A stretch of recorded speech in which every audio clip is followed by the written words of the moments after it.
Hello viewers, আসসালামু আলাইকুম। তোমরা সবাই কেমন আছো কমেন্টে জানিয়ে দিও। আশা করি সবাই ভালো আছো। আজ আমি সিলকাপ মাছ রান্না করবো লাউ দিয়ে। তার জন্য মাছগুলো লবণ হলুদ মাখিয়ে আমি তেলে ভেজে নিচ্ছি।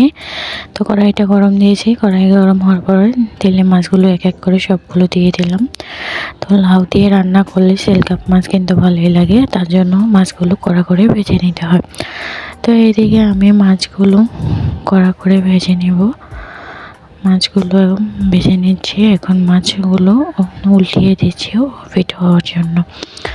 তো ভিউয়ার্স, আমি কিভাবে লাউ দিয়ে সিলকাপ মাছ রান্না করি তার জন্য দেখতে চাইলে অবশ্যই ভিডিওটা পুরো দেখতে হবে, তাহলে বুঝতে পারবা। আর এভাবে রান্না করলে কিন্তু খেতে খুব স্বাদ হয়। তো এদিকে মাছগুলো ভাজা হয়ে গেছে, আমি পেঁয়াজ কুচিগুলো দিয়ে দিলাম। পেঁয়াজ কুচি দিয়ে দিয়েছি। তো এটাকে আমি ভালো করে নিয়ে ওইদিকে মাছগুলো এসে বাটিতে তুলে রেখেছি, আর এখানে পেঁয়াজ কুচি আর কাঁচামরিচ কুচি দিয়ে দিয়েছি।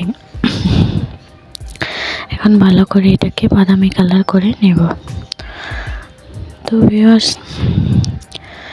এই যে বাদামি কালার হয়ে গেছে, এখন আমি পানি দিয়ে দেব মশলা কষানোর জন্য। তো মশলার ভেতরে আমি সব আইটেমের মশলা নিয়েছি, যেমন স্বাদ মতো লবণ দিয়েছি, আর হলুদ গুঁড়ো দিয়ে দিচ্ছি, মরিচ গুঁড়ো দিয়ে দিচ্ছি, আর জিরা আদা রসুন সব কিছু পেস্ট আছে সবগুলো একসাথেই দিয়ে দিচ্ছি। সব কিছু একসাথে পেস্ট করা সেগুলো দিয়ে দিয়েছি। তো এই তো সেগুলো দিয়ে দিলাম। তো ভিউয়ার্স, এখন আমি ভালো করে মশলাটাকে কষিয়ে নেব লাউটাকে কষানোর জন্য। যেহেতু মাছগুলো আগে ভেজে নিয়েছি, এজন্য মাছ কষাতে হবে না, মাছ ঝোলে দিয়ে দেব। তো এদিকে মশলা প্রায় কষানো হয়ে গেছে, মশলার গায়ে থেকে তেল ছেড়ে দিয়েছে। তো এখন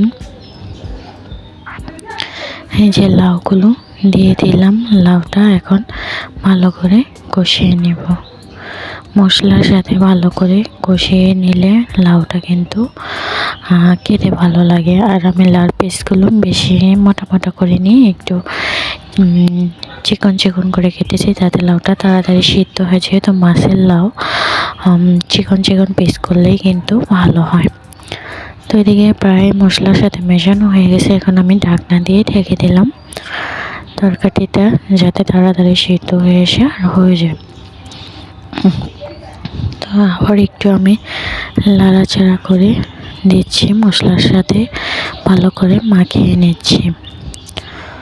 তো এদিকে মশলার সাথে প্রায় মাখানো হয়ে গেছে আর কষানো হয়ে গেছে, সুন্দর আর সেদ্ধ হয়েছে, দেখতেই দেখা যাচ্ছে। এখনই খেতে চলে মন চাইছে, জিভে জল চলে আসে রান্নাটা এভাবে করলে। তো ওইদিকে আমি তরকারি ঝোল দিয়ে দিলাম। তো ঝোল দিয়ে এখন আমি ঢাকনা দিয়ে ঢেকে দেবো যাতে জলটা ফুটে যায়। তো ভিউয়ার্স, এদিকে জলটা ফুটে গেছে দেখতেই পাচ্ছ। তো এদিকে আমি করব ঝোলটা ফুটে যাওয়ার পর আমি যে মাছগুলো ভেজে রেখে দিয়েছিলাম আগে, সে মাছগুলো দিয়ে দেব। তো এদিকে যে মাছগুলো দিয়ে দিলাম, এখন ঝোলের সাথে ডুবিয়ে দেব যাতে ঝোলটাও মাছের ঘ্রাণ স্বাদে ভরপুর হয়। ডুবিয়ে দিয়ে একটু ঢাকনা দিয়ে ঢেকে দিলে ভালো হয়। তোর জন্য আমি আরেকটু জাল করে নেব। এরপরে যে জলগুলো ফুটে গেছে, তারপরে যে আমি ধনিয়া পাতাগুলো দিয়ে দিয়েছি।